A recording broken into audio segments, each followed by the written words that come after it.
Hello, dear students. Class 10 students, be ready for the chapter 1. आज मैं chapter 1 science chemistry का chapter 1 chemical reaction and equation लेकर आया हूँ. Facts are not science as the dictionary is not a literature. Martin H Fisher ने कहा था कि फैक्ट्स आर नॉट साइंस. जो फैक्ट होते हैं वो साइंस नहीं होती हैं, जिस तरह डिक्शनरी लिटरेचर नहीं होता है. तो फैक्ट की मतलब बातें होती है, जो फैक्ट होते हैं वो साइंस नहीं है, और जो साइंस है वो फैक्ट नहीं है. तो बिना फैक्ट के साइंस नहीं है. तो याद रखना है, हमें इस बातों पर ध्यान रखना है. तो केमिकल रिएक्शंस एंड इक्वेशंस की बात हम कर रहे हैं. सबसे पहले हम जानेंगे, थोड़ा सा बेसिक कंसेप्ट हम जान लेते हैं अबाउट द केमिकल रिएक्शंस. हमने क्लास 6-7 में हमने पढ़ा है chemical changes and chemical physical changes. तो केमिकल चेंज क्या होता है कि जैसे कि new substances are formed are called chemical changes, और फिजिकल चेंज वो होता है जिसमें न्यू सब्सटेंसेज नहीं होते हैं. मतलब जैसे मान लो आइस पिघलने के बाद फिर से वाटर सब में आ जाता है, मतलब सॉलिड से लिक्विड, लिक्विड से फिर गैस, फिर वो रिसेंबल करते रहता है. यानी कि फिजिकल चेंज जो है उसमें नया सब्सटेंस नहीं बनता है. लेकिन अगर मैंने कागज को जलाया तो जो कागज जल जाने के बाद राख बन जाता है, तो यहाँ एक नया सब्सटेंस बनता है. तो that is called chemical change. तो केमिकल चेंज क्या है, जैसे आप मान लो ये CO2 है और इसमें हमने या दूसरे एग्जाम्पल ले लेते हैं. जैसे मान लो H2 है प्लस O2 है, ये रिएक्ट करते हैं, एक दूसरे से मिल जाते हैं और फाइनली H2O बनता है.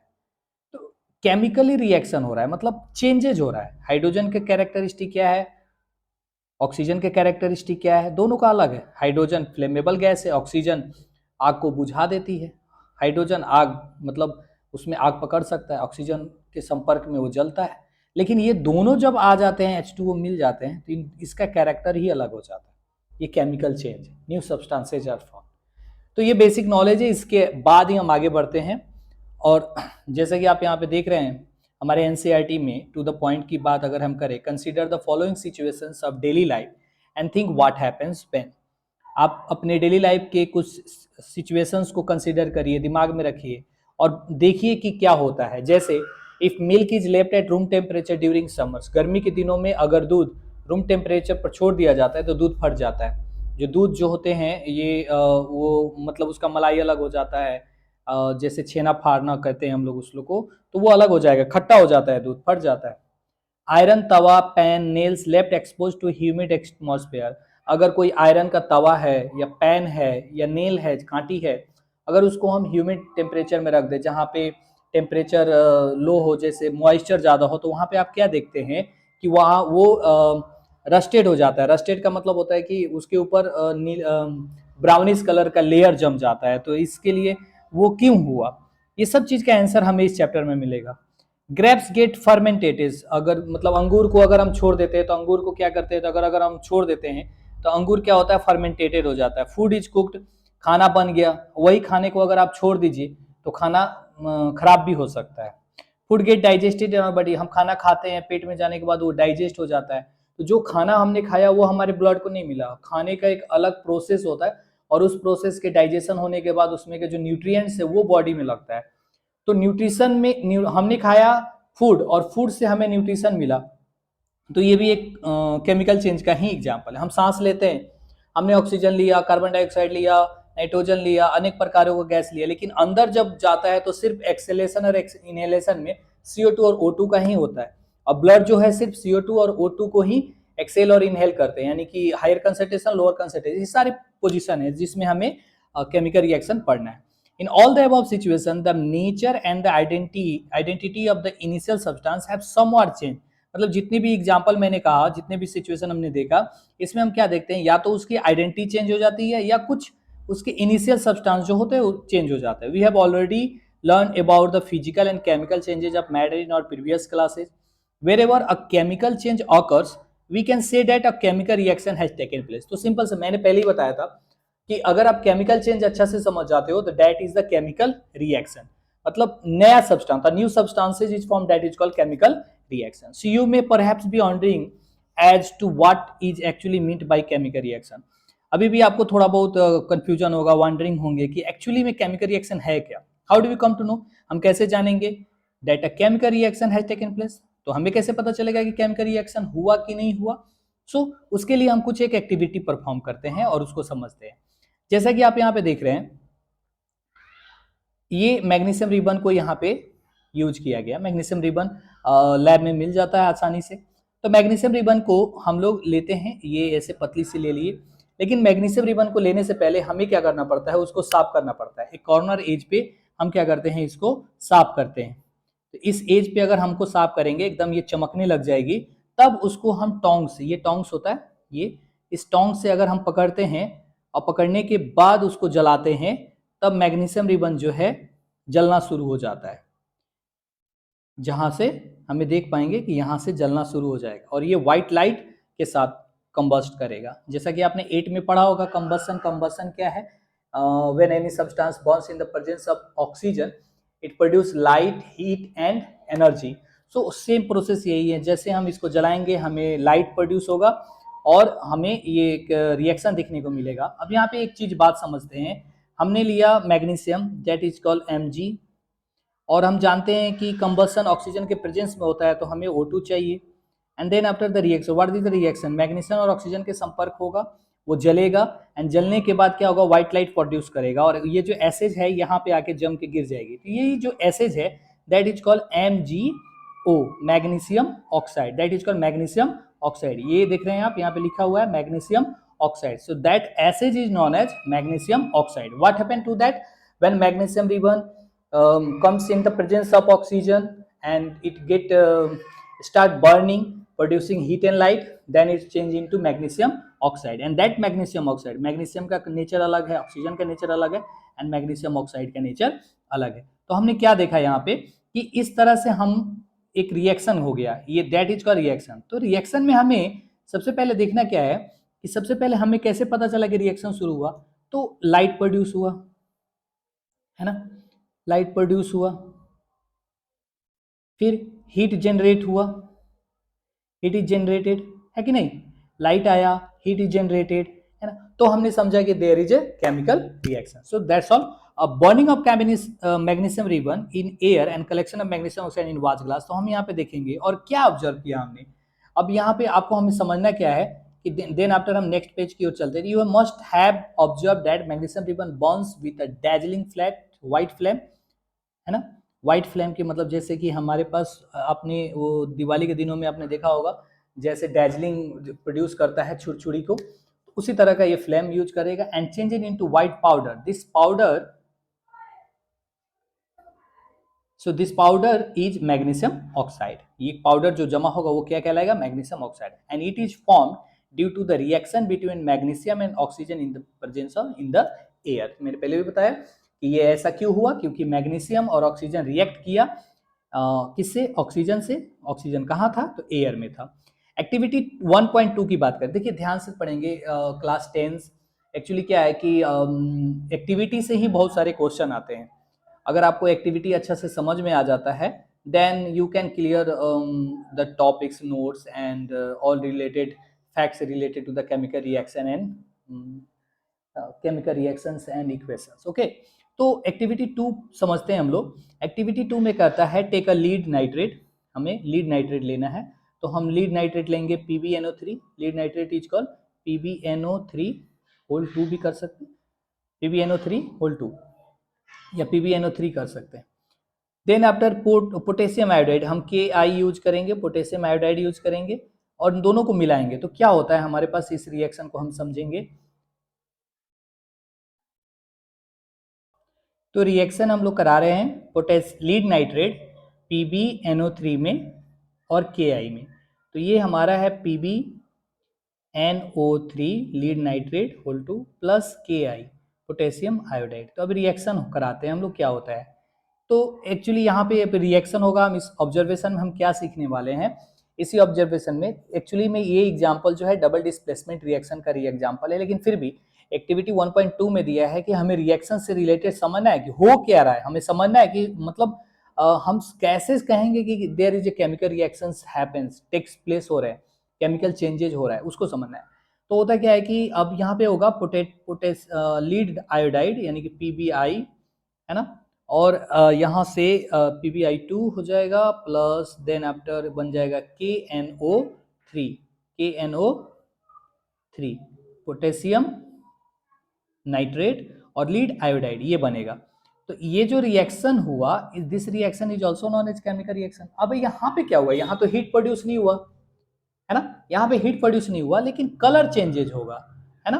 पोटेशियम आयोडाइड का जो है वो कलर चेंज हुआ। तो हमने तीसरा, पहला तो हमने सीखा कि there must be a light generated, heat आएगा, एंड देन आफ्टर हमने क्या सीखा कि कलर चेंजेज हो जाएंगे, है ना। अगर कलर ब्लू है तो रेड हो जाएगा, ग्रीन है, रेड है तो ग्रीन, ब्लू है तो ग्रीन, ऐसे करके कलर चेंजेज आएंगे।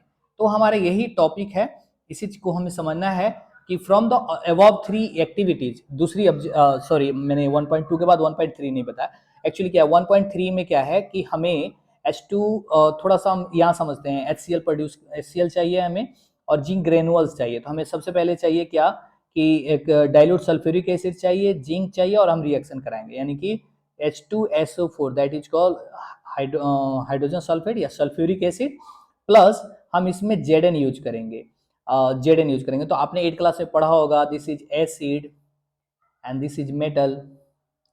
So when acid and metal react, then salt and hydrogen gas is produced। तो क्या देखेंगे हम लोग कि जब हमने H2SO4 रखा और Zn से रिएक्शन कराया तो हमें क्या मिला, ZnSO4 that is the salt, ZnSO4 that is the salt and H2 gas is released। तो यहाँ हमने तीन चीजें समझी। MgO में हमने क्या देखा कि हीट इज प्रोड्यूसिंग, लाइट के साथ प्रोड्यूस हो रहा है, there is a glowing up, dazzling lights produce कर रहा है। हमने पोटेशियम आयोडाइड में क्या देखा, कलर चेंजेज हो रहा है, और हमने अपनी जिंक में क्या देखा कि यहाँ पे हाइड्रोजन गैस प्रोड्यूस हो रहा है। तो यही सब चीजों को एक साथ रखने के बाद हम एक कंक्लूजन पे आते हैं, that's what from the above 3 activities we can say that any of the following observation help us to determine whether chemical reaction has taken place और नॉट। तो सबसे पहले क्या है कि हमने जो 3 एग्जाम्पल हमने आपको बताया, इसमें हम इस ऑब्जर्वेशन के आधार पर हम इस निष्कर्ष पे पहुंचते हैं कि जो केमिकल रिएक्शन हुआ उसमें क्या क्या हो सकते हैं। So that first one is change in state, state में चेंज होगा, यानी कि वो सॉलिड है तो लिक्विड हो सकता है, लिक्विड है तो गैस बन सकता है, गैस है तो वो सॉलिड में कन्वर्ट हो सकता है, that is the change in state. फिर हमने क्या सीखा कि चेंज इन कलर, कलर में भी चेंजेज आएगा, blue to green, green to blue, reddish brown हो जाएगा। एक लोहे का कलर अलग है, उसको मॉइस्चर में छोड़ दीजिए, उसका कलर रेडिश हो जाएगा, ये चेंज इन कलर हो गया। Evaluation of gas, hydrogen gas liberated होगा, अलग अलग गैसेज रिलीज होंगी, that is called evaluation of gas. And the fourth one is the change in temperature, temperature में भी बदलाव आएगा। यानी कि अगर एक और एग्जांपल के तौर पे मैं आपको बता दूं, जैसे अगर हम लोग लेते हैं CaO कैल्शियम ऑक्साइड और इसको हम लोग पानी में डाल देते हैं, देन वी व्हाट हैपेंस, वो मतलब खौलने लगेगा, CaOH2 बन जाएगा, और इसको घर में पुचारा करने में यूज किया जाता है ना। तो देखिएगा चूना जब पानी में डालते हैं तो खौलने लगता है ना। तो चूना क्या है, वो रिएक्ट हो रहा है, ये चेंज इन टेम्परेचर हो गया, अचानक से पानी के टेम्परेचर में चेंजिंग आया, वो बढ़ गया, उसका जो टेम्परेचर था वो बढ़ गया। तो ये 4 चीजों से हमने क्या सीखा कि अगर ये सब हो रहे हैं then there must be a chemical reaction happens. तो केमिकल रिएक्शन के लिए वो चाहिए। So as we observe the changes, मैं यहाँ से रीड कर रहा हूँ, अब मैं रीड कर करके समझा रहा हूँ आपको, है ना। और थोड़ा NCERT पे पकड़ बनानी पड़ेगी आपको, धीरे धीरे आपको समझ में आने लगेगी। So as we observe the changes around us, we can see that there is a large variety of chemical reaction taking place around us। जैसे जैसे हम देखते हैं हमारे आसपास इतनी सारी घटनाएं हैं जिसमें अलग अलग तरीके से केमिकल रिएक्शन होती हैं। We will study about the various types of chemical reactions and their symbolic representation in this chapter। और इस चैप्टर में हम यही पढ़ेंगे कि ये केमिकल रिएक्शन जो होती हैं वो कितने प्रकार की होती हैं, टाइप्स उसके पढ़ेंगे और उसके सिंबॉलिक रिप्रेजेंटेशन पढ़ेंगे। तो आइए सबसे पहले स्टार्ट करते हैं हम लोग केमिकल इक्वेशंस क्या होता है, केमिकल इक्वेशन जानने के लिए। देखिए एक्चुअली क्या है कि जब हम किसी चीज़ की बात करते हैं, जैसे मान लीजिए मेरा नाम रंजीत है तो मैंने आर का यूज किया, अगर आपका नाम आयुष है तो आप ए यूज करते हो। So this is called symbolic representation. मतलब मुझे आपको बुलाना है तो आप मेरे नाम का फर्स्ट लेटर यूज करते हैं and then after you use, है ना। तो ये सब सिंबॉलिक रिप्रेजेंट। उसी तरह केमिकल इक्वेशन क्या होता है कि when a magnesium ribbon is bound in the oxygen it get converted to magnesium oxide and this descriptions of chemical reaction in a sentence form is a quite long. अगर हम इसको लिखेंगे कि let's take a magnesium ribbon and burn into the burner after this straggling, मतलब इस तरह से जो बोलते हैं ये थोड़ा लंबा प्रोसेस हो जाएगा। तो इसी को शॉर्टर फॉर्म में जब हम लिखते हैं सिंपलेस्ट वे में, that is called word equation. जैसे हमने लिखा magnesium, magnesium plus oxygen and then after magnesium oxide. तो जो इक्वेशन के इस साइड होते हैं, जैसे मान लो ये जो लाइन है, इस साइड वाले को हम कहते हैं रिएक्टेंट, मतलब the substance which is ready to take part in the reaction, जो रिएक्शन में पार्ट लेने के लिए शुरू हो जाते हैं, that is called reactant. And after reactant दो substances were form, that is called product, यानी कि उसके बाद जो भी सब्सटेंस बनेंगे that is called product. So reactant is important and product is also important in the chemical reaction. Okay, understand? फिर से मैं रिपीट कर देता हूँ, simplest way to write in the form in the word equation, that word equation is known as chemical equation. Understand? The substance that undergoes chemical changes in the reaction, magnesium and oxygen are the reactant, and the new substance is magnesium oxide that is formed during the reaction, that is called product.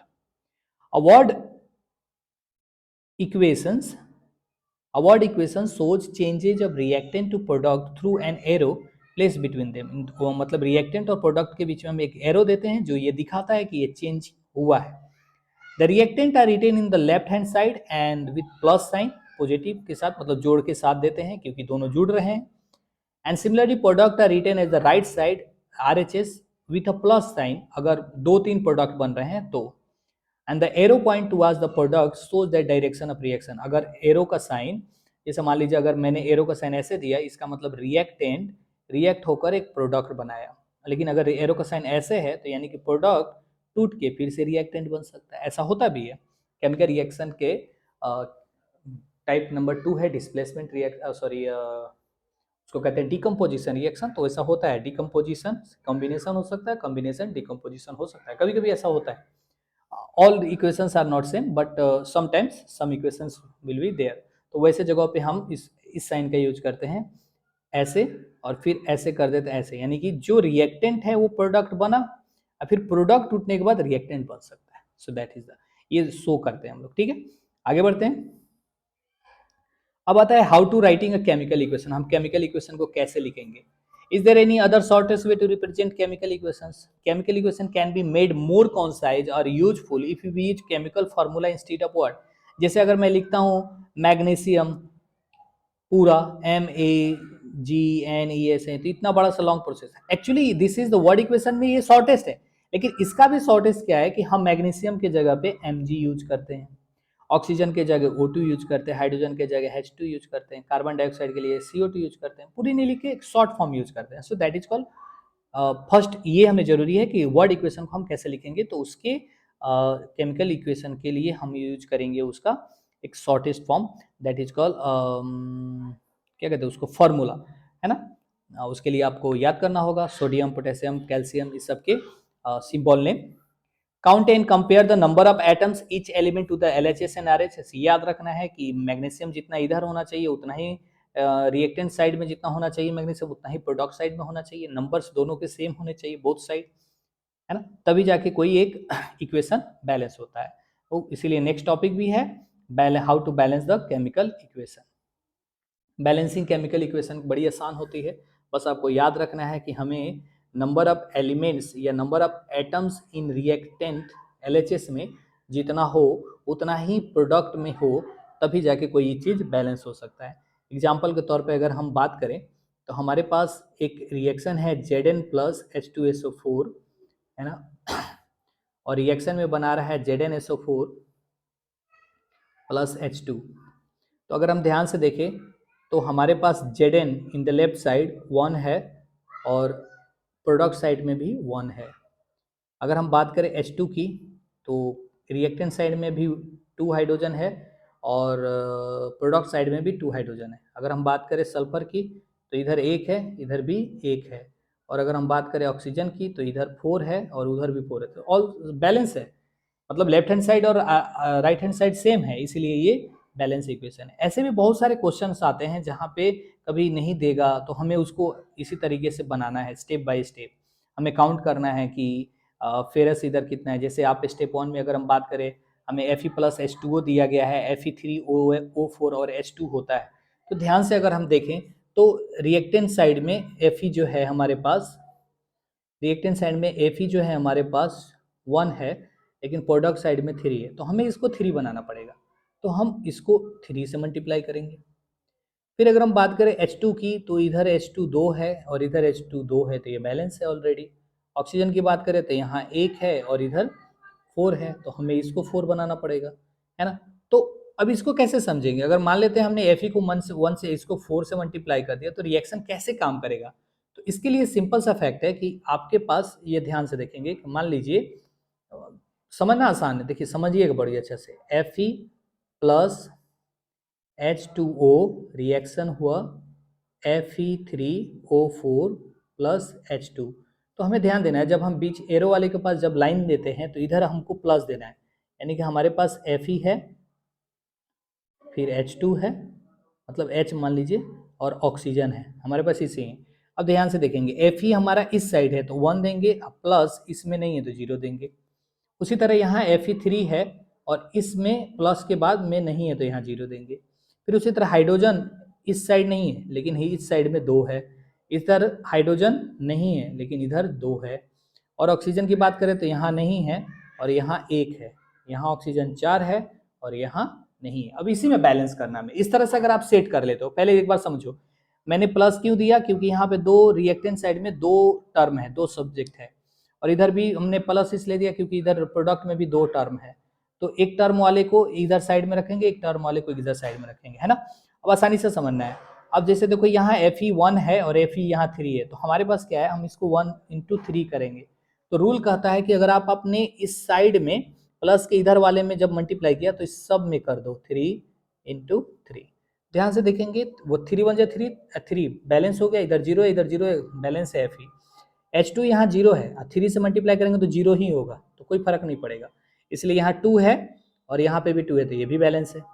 Oxygen की बात करें तो यहाँ 0 है, तो इसलिए 3 से multiply करने पर कोई फर्क नहीं पड़ेगा, यानी कि 1 है और इधर हमने तो मल्टीप्लाई किया ही नहीं, तो यहाँ 4 है तो हम भी यहाँ पे 4 रख देंगे, तो 4 1 जब 4 हो जाएगा, तो रूल कहता है यहाँ पे भी 4 होना चाहिए, यहाँ पे भी 4 होना चाहिए। Fe में आपने 4 से मल्टीप्लाई किया 0 में, तो कोई फर्क नहीं पड़ा, लेकिन 4 2 8 हो गया, ऑक्सीजन बैलेंस करने के चक्कर में हाइड्रोजन 8 हो गया, तो हम इधर 4 से मल्टीप्लाई कर देंगे, तो 4 2 8, यहाँ पे भी 4, यहाँ पे भी 4। ध्यान से देखेंगे, यहाँ 4 से मल्टीप्लाई करने से 0 में कोई फर्क नहीं पड़ेगा, इसलिए हमारा ऊपर का इक्वेशन में कोई फर्क नहीं पड़ा, लेकिन 4 2 8 हो गया, यहाँ 0 है, यहाँ 4 2 8, ये भी बैलेंस हो गया।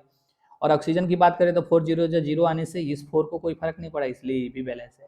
तो ओवरऑल जब इतना करने के बाद जब हमारा प्रोसेस आता है, तब हम क्या करते हैं, ये जो याद रख लेना है कि हमने Fe को 3 से मल्टीप्लाई किया, फिर हमने H2 को 4 से मल्टीप्लाई किया, इधर मल्टीप्लाई नहीं किया है तो छोड़ देंगे, H2 को हमने 4 से किया तो यहाँ 4 कर देंगे। इसको मैं फ्रेश कर देता हूँ, जैसे हमने Fe को 3 से मल्टीप्लाई किया था, H2 को हमने 4 से मल्टीप्लाई किया था, रिएक्शन में जाएगा Fe3 को हमने कुछ नहीं किया था और हमने 4 से H2 को मल्टीप्लाई किया, and then finally this is the your balancing equation. इस तरह से आप ट्राई करेंगे, कमेंट में बताएंगे कैसे समझ में आया कि नहीं आया। फिर मैंने एक और वीडियो भी बताया है इस पर, आप जाके लिंक में जाके आप देख सकते हैं। ओके, चलिए आगे बढ़ते हैं। इस तरह से स्टेप बाय स्टेप है आपकी बुक में, आप इसको समझेंगे। तो आप इसको सिंबल्स भी रखना है कि सॉलिड है, लिक्विड है, गैस। स्टेप 7 लास्ट है कि हम सिंबल फिजिकल स्टेट को लिखते हैं। अगर Fe सॉलिड है तो उसके बगल में S लिखते हैं, गैस है तो G लिखते हैं, और अगर लिक्विड फॉर्म में बन रहा है तो हम उसको ऐसे लिख दिखा देते हैं। तो इस तरह से आता है। ये कुछ क्वेश्चन आंसर है, आप इसको बनाइए, सॉल्व करिए। ध्यान रखिएगा, बोर्ड की एग्जाम जब भी होती है तो एक्सरसाइज से ही क्वेश्चन आते हैं, इसलिए आपको ये बनाना है और इसको बना के इसको कंप्लीट करिए। और रिलेटेड आंसर के लिए ज़रूरी होगा तो आप मुझे कमेंट बताइएगा, मैं आंसर भी आपको बनाकर एक वीडियो डाल दूंगा। तो नेक्स्ट वीडियो में हम लोग टाइप ऑफ केमिकल रिएक्शन के बारे में पढ़ेंगे। तो होप यू ऑल अंडरस्टैंड। अगर आप वीडियो कैसा लगा आप कमेंट में ज़रूर बताएं और अपने दोस्तों को ज़रूर शेयर करें और सब्सक्राइब जरूर करें ताकि मैं वीडियो और भी अच्छा बना सकूं। Thank you, hope you all enjoy.